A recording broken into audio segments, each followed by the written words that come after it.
and he came up rather aggressively over the back of the seat. He had a Smith & Wesson J-frame with which he popped me on the back of the head, and that started, in effect, what was an hour of driving around downtown Atlanta looking for an ATM, a drive-up ATM where I could withdraw some money.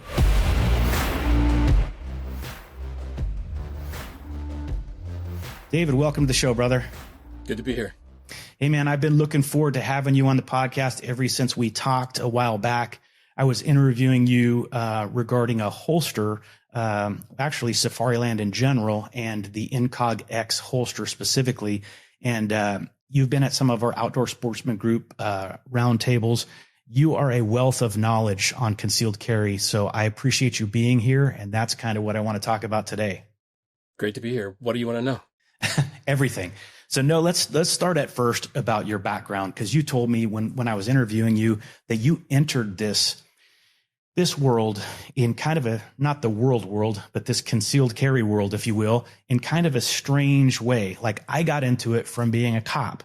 And so since I was carrying a gun on duty, I decided it was a good idea to carry a gun off duty. But your introduction to concealed carry came by way of a very unpleasant incident that occurred. I'd like for you to talk a little bit about that. Sure. My first job out of college, my first real career was doing some sales for an internet service provider in Atlanta. And I worked an odd shift. I got off work sometimes 9 o'clock at night, meant that I took an odd lunch hour. And I left. It was November. It was cold. I went outside about 2 o'clock in the afternoon, right in the middle of downtown, and was kind of walking to my favorite little Italian restaurant, which was like 2 blocks away. And as I was walking across a crosswalk, I had a man come up and tug on the back of my sleeve. And I grew up in and around cities, and I'm very defensive when I'm in public spaces. I'm also, I'm a large land mammal. I'm 6'4". I weigh like 265, right? I'm not a very likely target. Yeah. No, I'm not easily intimidated by someone who's 5'5", tugging on my sleeve in the middle of the street. And so I kind of wheeled around with that reactionary, like, here we go sort of attitude, only to find an older gentleman there who was very taken aback by my sudden and aggressive spin. And he had a story, and his story was that his car had broken down. It was a confidence scam right from the start, and I knew it. And for me, this kind of put me in an awkward situation because I've always been somebody who's been very, I guess, philanthropic. I've done a lot of teaching. I've done a lot with my career that helps other people. I didn't want to seem mistrustful. I'm a white dude in the American South. The man who had been tugging on my sleeve was African American. It presented a dilemma to where if I immediately was cautious or resentful or standoffish, I might give the appearance of racial bias, and that was not my intention. And so I let him tell his story, and he was very, very convincing, got me into that appeal of like, okay, I'm going to do the bare minimum I can to help you because I'm super, super leery. He was also with a woman who was visibly pregnant. As I said, it was November. It was cold. The situation was just awkward. I happened to have an old school minivan at the time. It was a 1980s Dodge Voyager, terrible camping vehicle. But you alluded to my life outside, right? Like I love going camping in the winter. And this vehicle was great because I had taken out all the seats and I could drive back up right to a campfire, pop the tailgate, flip the switch so the lights went out and the campfire would keep me warm. It was a horrible Very thing. Practical. Yep. Yeah, it was great. So that's where I kind of was. And I was like, okay, you need a ride to the impound lot, which supposedly was where his car was. That was maybe a mile away from where I was. I was like, I'm driving you straight there, dropping you off. And that's the end of this public service. We're done. Everybody's fine. I'm going to walk away happy. The woman sat down in the passenger seat, fastened her seatbelt, and plastered her face against the glass. It was instantly like she just magnetically drew right in. And I began thinking, okay, this is not good.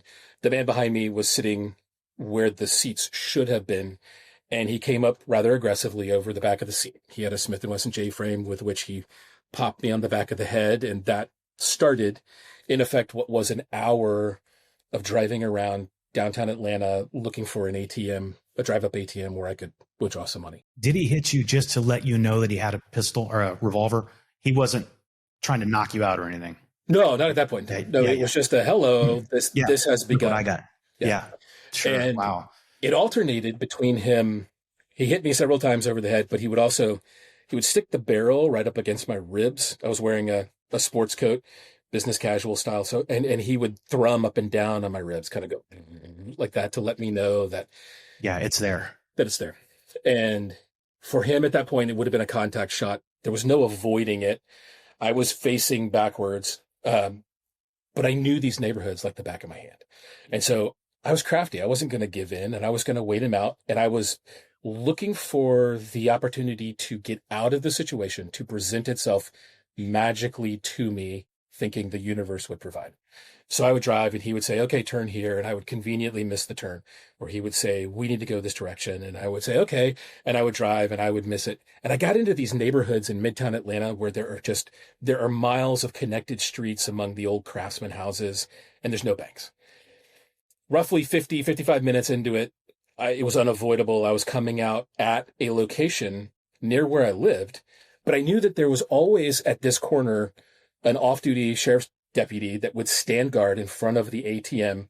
And so I specifically drove to that bank. And I was like, I'm going in. I'm going to give him the eye. I don't know what it would look like, right? But in my mind, I was like, I'm in trouble with my eyes.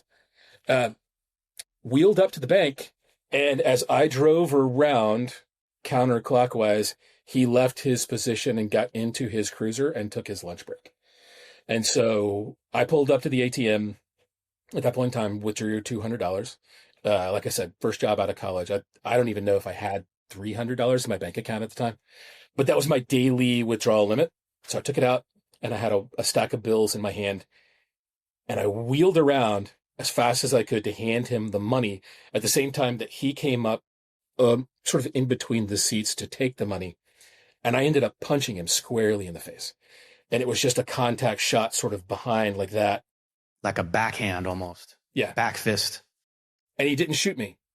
And that's what I knew, right? Like I knew then, okay, I'm going to survive this, number one. Yep. But two, I need to survive it, and I need to get over my guilt, because for the hour that I was driving, I kept weighing the human consequence of what if I wreck this vehicle, right? Well, the woman who I believe to be an accomplice sitting in the passenger seat, pregnant, he's sitting in the back. I'm imagining him flying through the windshield. But for me, this was a very traumatic and telling time, because I knew then I was going to survive the situation. And I also came to terms at that moment with the fact that I was fine with killing this guy, right? I had reached a point from a moral standpoint where by any means necessary meant freeing myself from this situation, extricating myself. Sure. Any ideas of pacifism or wherever I was reevaluating those in real time. And so I drove out, and this was in the late 1990s. Atlanta was a very busy place. And I drove out onto Ponce de Leon down to the main drag in Atlanta, Peachtree Street, where the Fox Theater was, maybe 4 or 5 blocks worth of transit within this space. And it's bumper to bumper traffic. And the entire time I'm thinking, how am I going to run this into a light pole? How am I going to get out of the situation? And the opportunity that finally presented itself came by means of James Brown. James Brown was standing on the sidewalk with his entourage, and the woman in the passenger seat said something to the effect of like, oh my God, it's James Brown. At which point in time, attention in the vehicle diverted to him, and I was out into traffic. I didn't even put the van in park. I literally jumped out of the driver's side door into traffic and weaved my way through to the safe side of the street. I was in shock. I went back to work. When I punched him, I forgot to mention, that's when he really legitimately capped me on the back of the head, and he cut the back of my scalp. So I was in shock. I went back to work. I walked about 2 miles down to where my office was, walked right back into my cubicle, put my headset on, and started taking calls. And my manager comes up behind me, and she's talking to me very cautiously. And she says, did you know you're bleeding? And I reached up and I patted the back of my head, and my hand came back bloody. And I was like, oh yeah, I got mugged over lunch. Matter of factly. Yeah, just matter of factly, right? And that's kind of when I came out of it. She hit the receiver on my phone, hung up my call that I was on, and then I'm doing the report with the police and all that nonsense. But for me, Wow. It took that probably hour and a half's worth of downtime before I even realized, hey, I was just in a legitimate situation, right? And I carried a pocket knife with me at all times then, but that was the extent of EDC that I practiced. So I called up a friend of mine who he's a bailiff for the Cobb County courts at that point. And I said, I need to know what I don't know. I want to use a gun. I went out the very next day. I got a concealed carry permit. Licensure at that point in time was just you sign your name, you're done. I bought a Keltec PF9 and a holster. Sad to say right now, I don't even remember whose holster brand it was, but it was an in-waistband holster. And I began carrying. I went from being mugged to being in the concealed carry space within a period of about 24 hours. Well, an incident like that, I think, is pretty good motivation. So even though you weren't a concealed carry holder at that time and maybe hadn't even thought about carrying a gun, you made a lot of good decisions. And maybe that was because you sort of had some street smarts from growing up in the city, like you were saying. Of course, you knew, looking back, and even at the time, there were indications that helping this guy is probably not the best idea. But Absolutely. Aside from that, your brain was making very rational, sound tactical decisions, if you will, at that time. Was that just from growing up and having a little bit of street smarts? Or, I mean, had you taken like self-defense classes, or had you thought a lot about what might happen if you were to be mugged, or did you just sort of naturally make these sort of correct decisions as you were going along? At this point in time, I would have to say everything that I made that I did right in that scenario. And I know there's a lot that I did completely and totally wrong. Sure. And that's usually the case. Yeah. The right decisions that I made were by chance, not by anything else. And you didn't want to rely on luck the next time. No, not at all. No. And morally speaking, the big thing for me within this moment, right, was I tried to weigh where I was morally. And I talk to people now about concealed carry, and I say, you have to be able to make a decision, because I know folks who say, I want to buy a gun, I want to carry a gun because I'm going to fire a warning shot, or I'm going to show the firearm and that'll be a deterrent. And I say, no, you don't ever shoot anybody. That's my number one rule. I teach concealed carry now. I teach people, and I'm like, you don't use It's not a bluff. It's dangerous to think of a firearm as a bluff. I teach a lot of weapon retention. And man, just because you have a gun doesn't mean that the assailant can't take it from you, and then you're really in a bad situation. But yeah, so to draw a firearm and to use it solely as a bluff, you're better off not having a firearm. I mean, at all. So yeah. So anyway, I didn't mean to derail your story, but I just had to kind of stop and get your take there, because aside from the obvious, like, as you said, not a good idea to give this dude a ride, but I'm going to do it for these reasons. But after that, you were making a lot of pretty sound decisions under quite a bit of duress, driving around with a gun in your ribs. So yeah, interesting stuff. Yeah. It was bizarre. And the journey afterwards was just as surreal, right? Because the next 2 weeks that I actually carried, back in that first iteration of this, I may have fired a total of 50 rounds in practice. And then I was on the street, and I walked around, like every time I turned around, I was giving people side eye. And I think I looked like a bit part player in one of the Man with No Name Sergio Leone films. Like I was dubious at best. I should not have been armed. That was a wake up call for me too. So 2 weeks later, I sold the Keltec. I went and bought a Beretta 92 FS. It was too large for me to carry, but it was really comfortable to shoot. I bought a North Carolina Highway Patrol turn-in gun for $200. It was fantastic. And I began shooting regularly. I began training. I began really practicing hard. You just realized sort of on your own, like, you know what? It's good that I have a gun, but I'm not as prepared as I should be. This qualification to get my concealed carry permit is not sufficient. I mean, what was your thought process? You just kind of innately knew that, or did anything else happen? Man, there are Ford Pintos that are safer on the road than I was with my gun during that era. So yeah, you just knew. I knew. And I walked around with a different posture, and I thought everybody was looking at me, and I thought everybody was aware. I didn't have the skill set to do it. I had no training apart from a very good friend taking me to the range and introducing me to the space. And that was it. So I knew, like, I had to start over. And I went back to scratch. I didn't actively carry every day for another 10 years. that was where that window was, where I really began getting back into the understanding.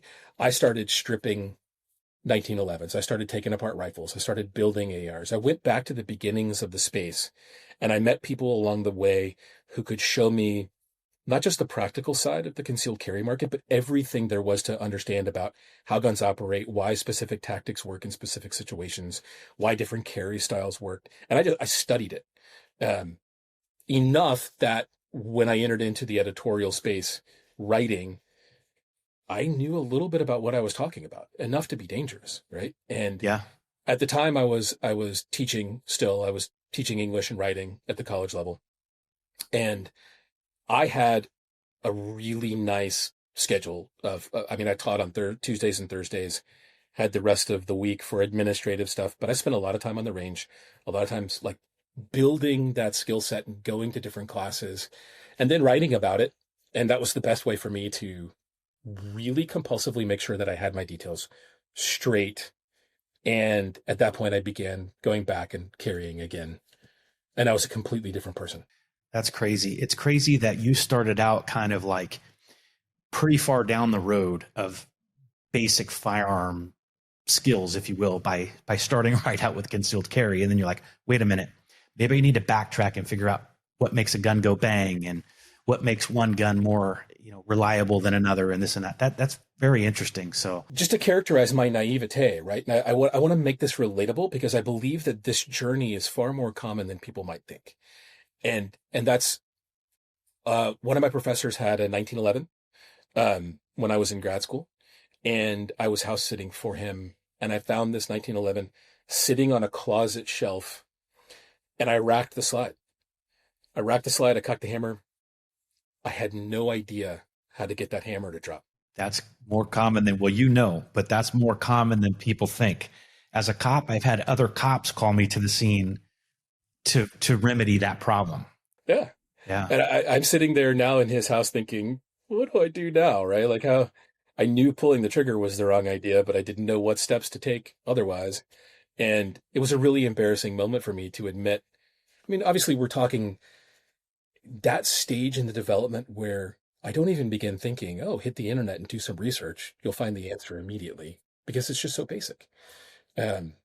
People begin here and they grow, but our industry is not an industry that treats these newcomers gracefully. You're right. There's a lot of lingo. There's a lot of, I don't know.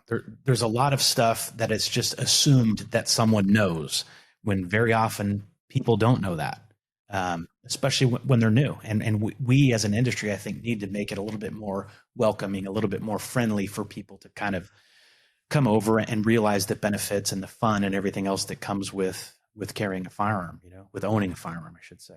Right.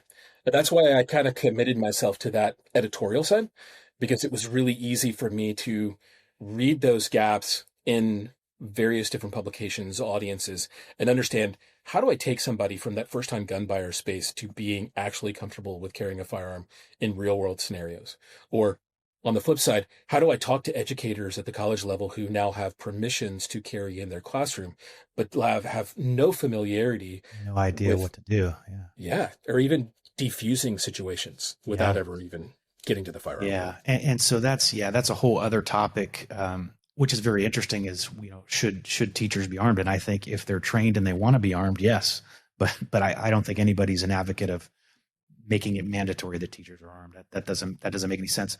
But when you started writing, and also you were the managing editor for the Mag Life blog, right? Am I right with that? Mag Life Yes. blog. Yeah. And so you were writing pretty regularly initially, and then maybe not as much now. Is that how, you're a little busy with Safariland these days, I think, but are you still writing? Busy. Yes, I'm still writing. I still write now for Silencer Co. Okay. I do a couple of other publications very sporadically, just on the freelance side. You work in this space. You Yes. know what I'm talking about. I turned in articles on time, and I turned in articles that were relatively free of grammatical and syntactical errors. And this elevated me within the world of gun writers fairly quickly. Yes. Now, I'm throwing some You stones. can walk and chew gum. Yeah, you're halfway there. You're halfway there. I didn't know what I was talking about, which this is the parody. I don't have the pedigree that a lot of gun writers have. Instead, I had the chops as a writer, and that led me into the editorial space more than the writing space. So I worked with guns.com from their pre-launch era up through their first 2 years. And then I took over Guns America as the editor from Paul Holinsky early in the days of developing that. And I worked there for a few years, editing and working on their publication schedule and getting things back up to speed. Working for Guns America was great. I traveled the country doing a lot of training, meeting a lot of folks. And that was really where I think the career in the firearm space opened up for me. And then I worked at the Mag Life. I ran Beretta's blog for a little while and did some white papers for Beretta. Just sort of like moved around within the space, mostly on the editing and the writing side. But that's what opened up doors for me with marketing. So my transition out of that after the 2016 slump, right, the first Trump slump, when people started falling off and businesses started closing up, I moved into marketing because the paycheck was more regular. And that's really where I was. I'd stopped teaching at that point. I needed the steady income. So Tim Brandt at Murray Road was getting started. Tim well. Yeah. Good guy. Tim gave me a start, right? I called Tim and I said, hey, I know nothing about marketing, but I know everything you want to know about guns. And he thought about it for a while and he was like, right on, come on board, right? Like I was I think the third employee of Murray Road. Wow. And Tim's opportunity that he and Kelsey provided for me was fantastic. That's how I met the folks at Safariland. We picked up a number of clients, not only because I could go in and represent the voice of the customer for some of these corporations, but I could also then turn around and run their media events, do their hunts, do guides, do whatever I needed to do within that sort of space. Super, super useful. And I moved from Murray Road then into Safariland specifically. And then your knowledge or your interest in firearms came from a self-defense incident that happened. Obviously, we mentioned that. We discussed that in great detail. Crazy story, by the way. But eventually that led to your kind of a passion for firearms in general, or like sporting applications of firearms or hunting applications, or have you always been more leaning toward the defensive application of firearms? Almost exclusively from a personal practice side of things. It's the everyday carry space. Okay. That's my strong suit. I do the sporting side. I love to hunt. I don't get the opportunities that I really want to do as much within that space. I don't do long range shooting terribly well, but I like to do that too. So, I've been to FTW down in Texas. Great and done place. Yeah. Some long range shooting. Yeah. Done a lot of hunts all over this continent. And I love it. I dearly love it. I guess the only area that I'm still exploring is that early part of the mid 20th century military firearm side. Like that's been an area where my son, who as he's gotten into the space, he has dove deep into the military side, European and American small arms. And there is so much. I mean, there is no one that I've met that is like super knowledgeable about all of these facets of shooting, because it's just there's too many. There's no way. There's not enough time in the day for you to be at the absolute top level, tactically, hunting, sport. I mean, and then bolt action rifle, military history, firearms. I mean, it's just crazy. There's so much. And that's why I think it is neat that people find their niche.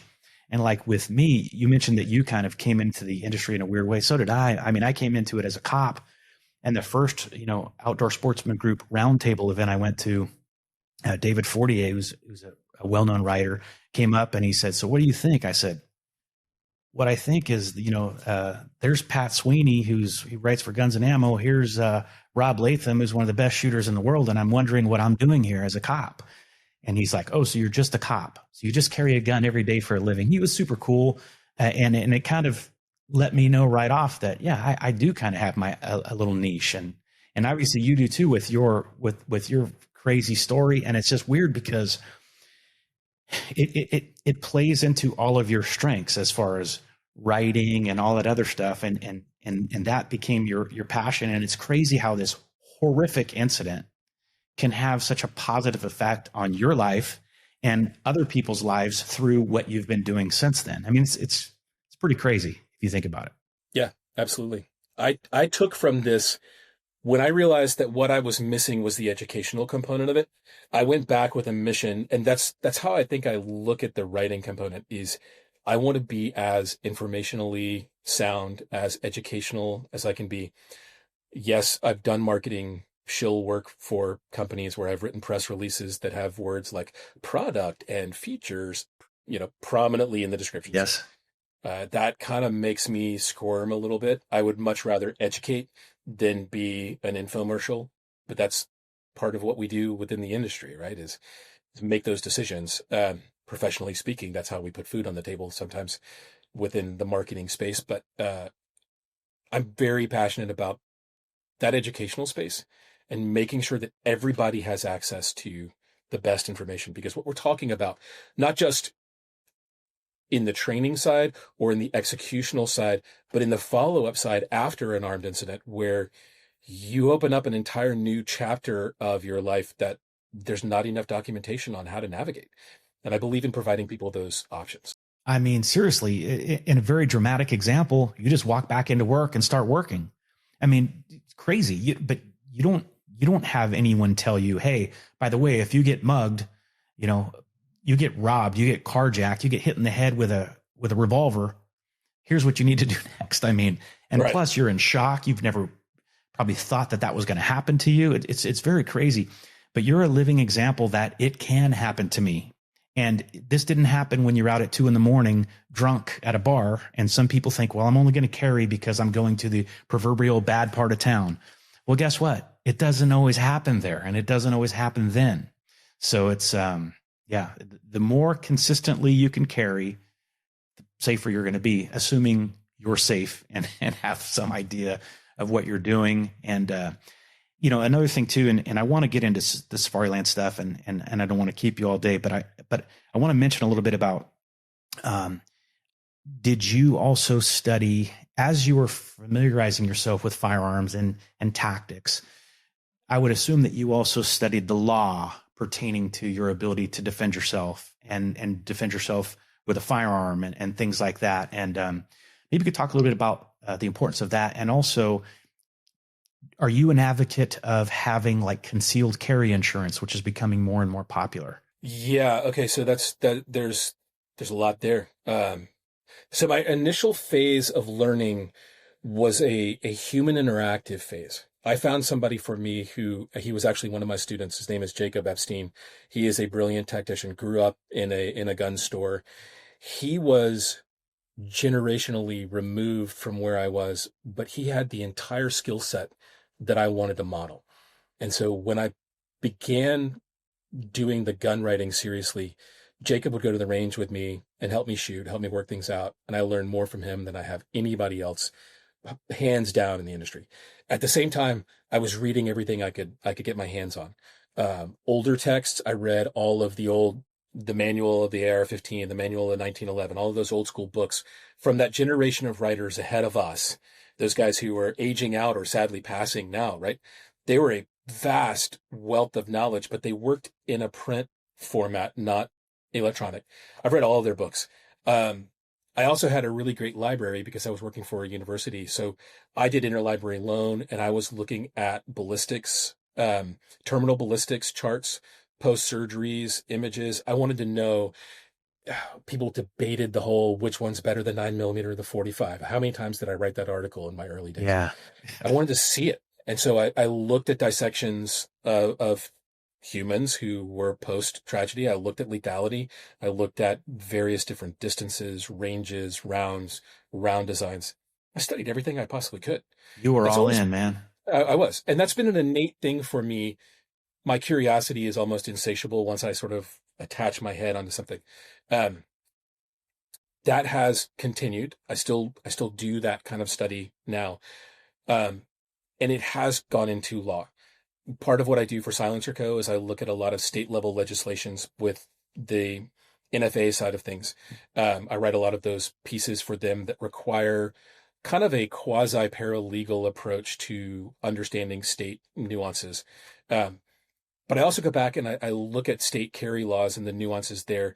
We're living in the golden era of reciprocity right now. It's amazing. It was far more complicated back when I lived in Virginia and held a out-of-state permit from Florida and an out-of-state permit from Arizona just so I could maximize where I could carry the most. Now we don't necessarily have those problems anymore. What we're dealing with now is the civil lawsuit penalties that come from armed self-defense and that's what we're looking at with the insurance side. And it's a really cumbersome topic to unpack. And I've given a lot of talks on, hey, pulling the trigger is not the end. It's the beginning of the rest of this process. And understanding where insurance fits within that, there's certainly a place for it. If you had asked me at the beginning of this path, I would have said under no circumstances. 20 years ago, it looked to me like the market for concealed carry insurance were people who had a disposable income, who carried a 45. We're talking about people who were at that point in time over 60, and they were at a point where the expense of the insurance for them was okay because they had discretionary spending. When I was talking to people who were just getting into EDC and concealed carry, they didn't have the extra money to do that. They were struggling to figure out how to upgrade from one handgun to another, or from one holster to the holster they really wanted, because that for them was a portion of spending that wasn't seen as discretionary, but it was really seen as a mandate. They had to spend this in order to do this, and the insurance appeared like an extra. So I think we're at a point now where that conversation needs to be wider than it is. Yeah, it's definitely more affordable than it used to be. Yeah, much more widespread too. Well, cool. Crazy lead up. Eck, your story is awesome. And now I want to get to what you're doing now with Safariland. So my experience with Safariland, I told you this when we were on the phone. As a cop, I carried Safariland almost exclusively, Safariland holsters for I don't know, almost my whole career. It may have been occasionally I'm testing, a different type of holster or whatever, but for the most part, it was Safariland stuff. I started out with the, I think it was the SS3, the leather triple retention, right? Where you rock back to come out. Uh-huh. And then I had one, I can't remember the model number, but it was a leather one that was thumb brake, and you rotate the pistol forward to draw it. But then now, then, the hood became very popular. The SLS, you correct me if I'm wrong, the protective hood and all that became popular. And then combining the hood with the thumb, I wouldn't call it a thumb brake, but the thumb release, right? That would make a holster what we call a level 3 holster. And we don't need to get into all those crazy details, but my experience with Safariland was mainly from a duty standpoint. And like I said, they've owned the law enforcement and military market forever for duty stuff. But it seems like somewhere along the way, they fell a little bit behind with regard to concealment holsters. And I think that's sort of where your story begins with Safariland, right? Yes, that's where I've been most useful, I believe, for the company. And so as you talk about these holster technologies, we go back to the rock and lock motion of braking retention this way, thumb brakes. In each of these, the core piece of information is it's one hand movement. So one hand movement, whether it's a rock or a thumb snap, equates to, at Safariland, one level of retention. This began with Bill Rogers back in the day. So if you look up at the SLS hood that we have right here, the strap that goes across the top, if you push it in and let it go, it pops back into place. So you have to go in, and then you have to intentionally rock it forward. That forms 2 levels. And the automatic locking system is this nub, looking for the best resolution for it, underneath there that you hit with your thumb, and it goes backwards. The part about this from the law enforcement side that's most useful, in my mind, is that these directions are oppositional. You must first go down and then forward, which positions you to then go straight back to release the firearm on a level 3. In this method, if I'm coming at you from the front or the side, I have to navigate 3 different directions in order to take that firearm away from you. This has always been our core competency. It began with Bill. It began before Bill, realistically, with some of what we were doing with Neil Perkins at Safariland and Bianchi with Bianchi leather holsters and their thumb snaps. But Bill took it into the Boltron space, the plastics, began doing the leather wrap because that was the norm of the day. But then moving away from that, now we wrap with Cordura, or we just do the straight injection molding like you would see on Ballast, which is the newest of these launches. The fundamentals of these have stayed the same now for more than 20 years. Down, forward, back, and the firearm is released. Outside the waistband, we are the most robust. We're the most prolific within the law enforcement military space. We do the best work here altogether. Years ago, we kind of stopped developing on the in-waistband side because this kept the company busy. And this for us was a problem because at this time, I mean, I'm sure you remember those movements back, what we're talking 2012, 2014, Springfield releases the XDS. And that for the first time was this super micro compact 45. Now you didn't have to talk about J-frames or your random car single stacks. People began everywhere finding a really affordable option for deep concealment. And then the 43, or actually the 42 was on its heels, Yes. The 43, the 365, the Hellcat, the entire G2C family in all of the variations with the G2 and G3C and now the G4. These guns, they completely changed the way we all thought about concealed carry, right? Because they're not a 17, 19, 26 paradigm. Just chopping off barrel and grip to make it smaller. These are completely dedicated concealed carry guns that never have had a duty application as the primary firearm for a patrol cop. So therefore, Safariland kind of didn't make holsters for them. Not kind of. We flat out didn't. We made some multi-fit holsters, but that was not what the market demanded. And so in the time that I was working with Murray Road with Safariland, I had an opportunity to go into Fay Road in Jacksonville, our facility where we do our manufacturing, and talk to the engineers, talk to the general manager about kind of where we were and where the market was. And that began a conversation about, okay, if we're legitimately looking at the concealed carry market representing roughly 70% of holster buying in the mom and pop gun stores, in the big box stores, where does that leave Safariland? And the answer was Safariland owns the duty space. And we have a lot of committed customers on the commercial side who carry these 6000 series holsters specifically. They love these guys because they're bomb proof. You can destroy them externally, but they're still going to hold your gun internally. We needed that concealed carry side. And so we came up with Species and Schema almost at the same time. I believe Schema was first. It's a skeletonized holster, very striking in its appearance, but people either love it or hate it. We built it for the 43, 48 small gun size pieces exclusively to start with. And is that the one, David, that's kind of skeletonized? Yes. Yes. It's very minimalistic. Yep. Totally minimalistic. As I mentioned, like people take a look at it and they say, they either love it and buy it or they say, and they don't. But then right on its heels, we launched the Species holster, which that's a thermoform piece like this with a single clip, a very minimalist in waistband design, super traditional. Everybody immediately recognizes exactly what it is. So those two holsters for us in point of sale retail are providing a great opportunity for people who are either wanting something that's minimalist on the one side, or they're just getting into the everyday carry game and they haven't added a light. They haven't gotten to the need for an extra mag caddy. They just want something that's super easy to clip, take off, maybe wear it strong side, maybe start practicing AIWB. Maybe they're even canting it and putting it in small at the back.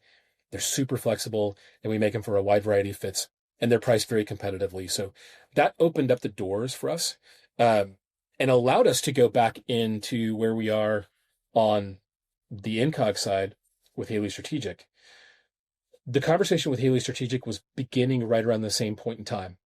And we had some teams at Safariland who understood the request from Haley Strategic, but not necessarily the power that Travis Haley, as an influencer, as a trainer, as a brand within this space, brought to the table. And so when we launched this, it exploded our potential for in-waistband carry. Right from the beginning, Haley wanted to make a very serviceable, completely adaptable, everything you want from an AIWB holster available everywhere Safariland is sold. So he wanted to take it wide in distribution and make it available to anybody who wanted to get into this serious form of in-waistband carry. lights, optics, magazines, everything encapsulated in one design, adaptable across as many fits as we could possibly hit. And so we're still in the development right now of keeping that going, almost 2 years into the product run. And it's been the most successful of the holster families that we've launched to date. That holster is absolutely awesome. I was at the Safariland kind of gun riders event where it was launched, and we had sort of a day or so training with Travis Haley and some of his instructors. And, that was the first time that I had met Travis Haley. I was very impressed, but I had learned from him for a long time, like you said, from his videos and things on YouTube. And back in the day when he was with Magpul, right? The training stuff that he did, really, really kind of a trailblazer in the industry, and a very knowledgeable guy, a very articulate guy, and a guy who bases his stuff on science, not just like old wives' tales. So, yeah. So with his knowledge and your guys' ability to make holsters, I mean, it seems like a perfect fit. And I was impressed with that holster from day one. I mean, it was, I use that holster. I have 2 different ones for different firearms that I use a lot. And it's probably, I would say it's probably my favorite holster that I carry. And you can, if you want, for those who don't want the mag caddy, you can take it off of there, right? Yeah, absolutely. Yeah. So some people don't like that. Some people like a slimmer fit here. But for me, when a holster does have a mag caddy, like the Incog X does, then I'm automatically going to carry a spare magazine. If not, I don't always carry a spare magazine, depending on what I'm wearing and that type of thing. And I like the idea of having a spare magazine. If you got a caddy that's just sitting there empty, you're going to put it there. A lot of times when I'm wearing a spare magazine, like on my left side, it's the magazine that's more cumbersome than the gun is. It's like the magazine digs into me, or it's not comfortable. And so I'm so used to carrying a gun, but not as used to carrying a spare magazine. That solves that problem for you. And it's pretty easy on and off. It's comfortable. Some people may look at that and kind of think, oh my gosh, it's too wide. I mean, to each their own, but I think that that's very comfortable. And there's kind of 2 schools of thought. You correct me if I'm wrong here. One school is to have something that's super narrow. But when you have something that's super narrow, that could be uncomfortable because it's not spread out. It's kind of like a pinch point, if you will. Am I making any sense with that, brother? You know what I'm talking about? Absolutely. Okay. And we are very much committed to bringing everybody both options, right? And that's why when we look at the development of this, in fact, I just got off the phone with the Haley strategic team talking about what comes next down this line and where we go. And the idea is, do we take this and begin to refine it in some way that leans into that single point clip, whether it's coming off of here for those smaller guns or not? You have a mass question. If you're putting a 17 in your pants with a light, with a magazine, with a spare magazine on a single clip, that joker wants to tip. It wants to move out of alignment no matter how wide that clip is. And so there are times when a dual clip setup legitimately is the best and most efficient way to carry. But if you're talking about a Glock 48 that you're not carrying with a light, that you have a single magazine in, maybe you have your spare in your pocket, or you're not committed to carrying a spare, a single point clip really is far more functional. And if you can do it correctly, you don't get that pinch point part. I know a lot of folks who like to slide it around. They sit down and they want to take a single clip and maybe, I'm exaggerating here, but they want to angle it a little bit in their pants. And you can't do that with a dual point clip. So there's functionalities that we still have options to explore with the line. And that's currently where we are in terms of development conversations. But this has been wildly successful for us. And we do see people taking the mag caddy off and taking one clip off and making it effectively a single point clip for some of those smaller pieces. I do prefer the 2 clips because I think it keeps the grip of the pistol upright, oriented more upright. So it's a more consistent grip as you're drawing the pistol. But yeah, I get what you're saying, that some people may want their gun to be able to move a little bit with them for more comfortable sitting and things like that. So I would say choosing a holster is even a more personal decision than choosing a pistol. You know what I mean? It's like what works comfortably, what's very comfortable for one person may not be comfortable at all for another person. I'll tell you an example. I have a buddy who carries religiously, and he now has finally come from the dark side, and now he carries appendix, right? but forever he was carrying small to back. And I'm like, wow, that's crazy, man. I'm going to try that. I tried to carry small to back for one day. I couldn't. I mean, when I was sitting and that gun is pressing against my back, and he was carrying a double stack, old school Glock, like the 26 or whatever, I think. It's like thick already, and it's right in the small of your back. But, there's pros and cons to everything. And the bottom line is finding something that works for you. So you guys have a lot of options. I really prefer the inside the waist stuff, and I prefer carrying the appendix position because I'm spending most of my time in California and Arizona where it's warm. I'm usually just wearing a t-shirt, and that makes it the easiest to conceal. There are certainly advantages, as you know, especially in close quarters. There's some tactical advantages to having a gun worn behind the hip because that gives you a little bit more standoff and stuff. So, but that makes it more difficult to conceal. So again, it's like always trying to figure out what's the right thing. But I think we've hit on some very, very great options from Safariland as far as inside the waistband stuff. What about some of the concealment holsters designed by Safariland to be worn outside the waistband? So concealment outside the waistband, what we've got right now, and this is a one-off prototype, not to let the cat out of the bag, but it's built for one of your colleagues, and I'm not going to name any names right now. Nice. This has a dedicated owner who I haven't given it to him yet. This is Gravity. We took the 5198, which for us it's a paddle holster. It also comes with a belt loop. It's a high ride, hip hugging, very flat design that's easy to get on and off. And it holds that firearm. This one's for an Echelon. Holds that firearm very securely, gives really good clearance off that optic. This low front makes that draw very fast coming out, presenting to the target. This has been a popular holster for us in the competition space for years, but it was always plain, rather thin bolt run, and it was saddle stitched, and it just began to get a little dated to the point where we weren't investing in new fits for it. So we went back to the drawing board and we said, how do we take this concept and build it out for the compact pistols and give somebody who does want to carry outside the waistband without retention, because this still is a component that we are asked about regularly from everyday carry folks. How do we make the fastest presentation, time to target, but still concealable? So we began to look at the idea of concealment itself almost as a layer of retention, right? Absolutely. I hesitate to even say this, but if you want to retain your firearm, hide it, prevent anybody from seeing it. And that's almost like a sub layer that we don't talk about enough. In waistband carry, outside the waistband with a sports coat or a Hawaiian shirt over the top of your Hawaiian print holster. And suddenly you have now this system that's relatively easy to conceal, especially in the wintertime. We make Solis, which is an injection molded holster that's a little bit smaller in its footprint than this and narrower across, that offers an ALS lever as a level 1 retention base system with the ALS in that Solis holster, that if you want to go strong side outside the waistband with the same minimalist footprint as you see with Gravity, but actually have an active security device on the holster, you have that option too. I wonder, David, if that would be appealing to let's say cops that are working in a plainclothes assignment or something, detectives and stuff like that, that they want to have some degree of retention. And they may or may not be wearing the gun concealed, depending on if they're wearing a sport coat over it or whatever. So yeah, that's not a bad idea. If your gun, my opinion is if your gun is going to be worn concealed, you need some form of security mechanism.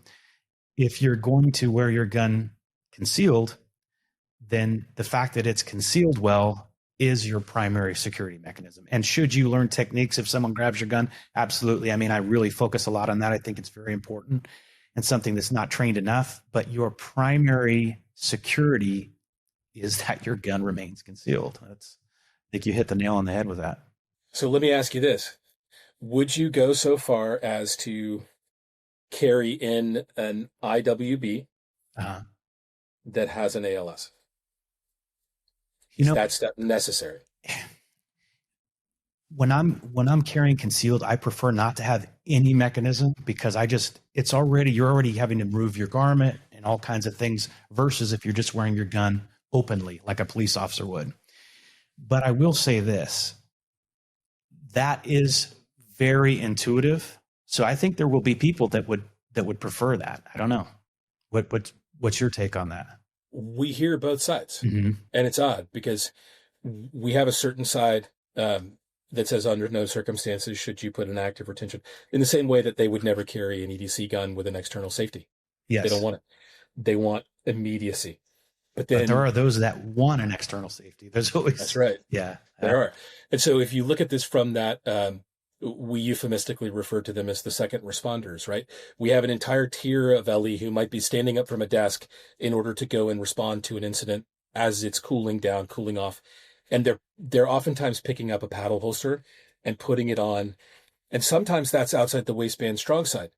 But we get continually asked for a strong side inside the waistband with the same functionality as their outside, because these are people who don't necessarily carry dedicated EDC every day. I'm going to the mailbox, I'm wearing a gun.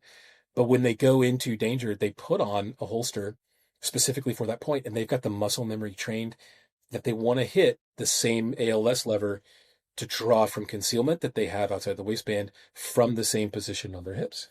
And so for us, this is how we're expanding opportunity right now, as we're going out and we're asking these questions of everybody we see, because we need to listen to that diversity of opinion to figure out what opportunity may we completely be neglecting or missing altogether.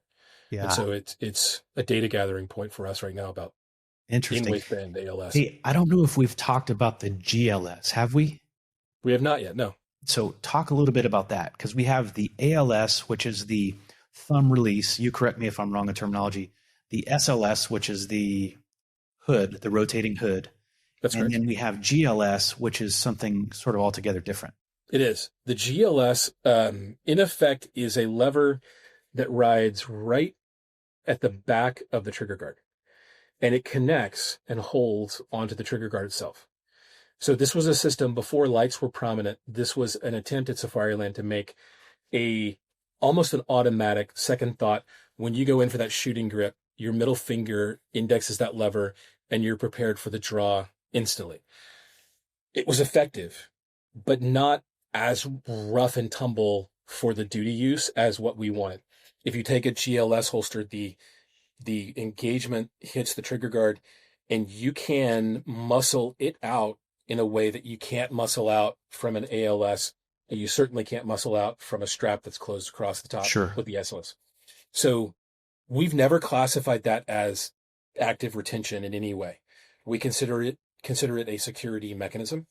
And it's mostly on the multi-fit holsters, because you can dial it in to fit your G2C or your Hellcat just by cranking down a dial.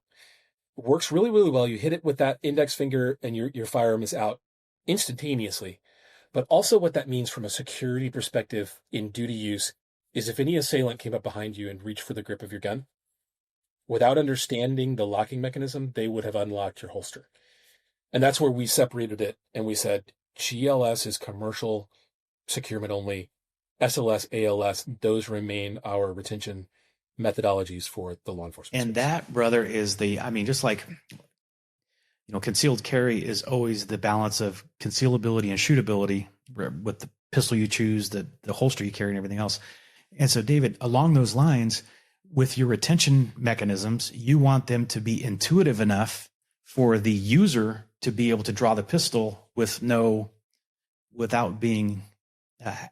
having to deal with a lot of other issues. But you don't want it so intuitive that someone could just grab the pistol and now they remove it from the holster. So it's striking that balance, just like with concealed carry, shootability versus concealment. You have to strike a balance with a security holster as far as it has to be easy for you to get out, but it's got to be challenging for a suspect to get out. So yeah, that keeps you busy, and that keeps you employed though. So I'm glad you're working on that. It's our entire ethos. It's Safariland. Like our mission is together we save lives. We bring more people home every day simply because our plastic products do exactly what we say they're going to do. I think maybe than any other accessory brand I know in this industry and in many industries, right? We take it seriously. And if it doesn't work on the duty side, we go back and we redo it, and it's an endless cycle to get things right. Continuous improvement, constantly making things better than they were before. Every time a new issue arises in the field, we stop the presses and run it down, make sure we have a fix for it immediately.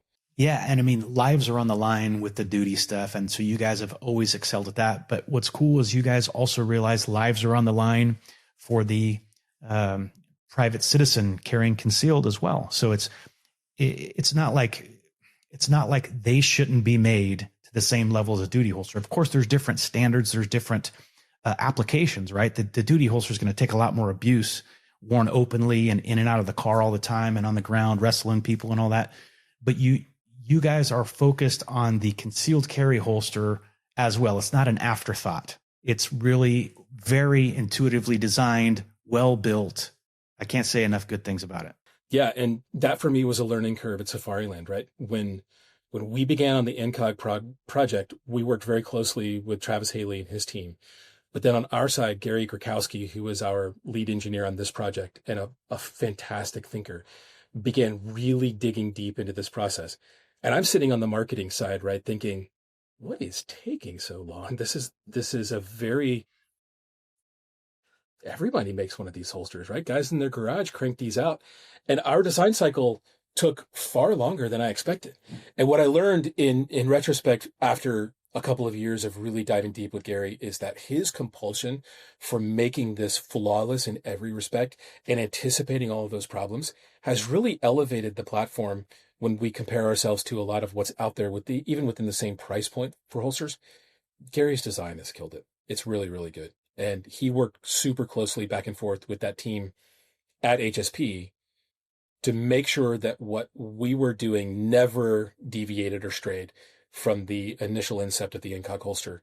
And his job was hard. And we see the benefits of his work every single day with this design being as compulsive as we have with the design of the duty holsters. Yes. It's precisely that. No, you guys killed it. And I mean, as a gun writer and someone who's been doing this for a long time, I have hundreds of holsters. Maybe hundreds is an exaggeration, but not by much. And for that to be kind of my go-to, I mean, that sort of says all you need to know about it. Good stuff, brother. Hey, Will, where can people go if they want to find more out about Safariland products or what you have going? They want to follow what you're up to on social media. Where can people go to find out more information? Your landing spot is going to be safariland.com. Perfect. From there, we've got all of our social channels linked. We also have the Cadre Dispatch blog, which is our sort of internal link backwards into the rest of the community. It's not just Safariland shill pieces. We cover a lot of topics from strategies, tactics, guns, ammo. We do a lot of review and writing there. But then we work with a tremendous amount of media partners still through Murray Road. So we've got a lot of content out there that we're feeding. I mean, I know I'm going to OSG here in 3 weeks or so? Yes, I'll see you there. That'll be great. Yeah, we'll be there. And then that information flows downstream. And real quick, there's one very helpful feature that we should mention is you guys have a holster finder feature on the website, which the person on the website can type in the make and model of their firearm and whether or not it has a light, whether or not it has a red dot, and it will help you find your holster. That's super beneficial. That's something we talked about earlier, as far as sometimes we're not super helpful to new people entering into the space. Well, that is a very nice way to kind of get your hand held to where you can get a holster that's going to meet your needs. So very cool feature there. It's very granular. You need to know your generation of the gun.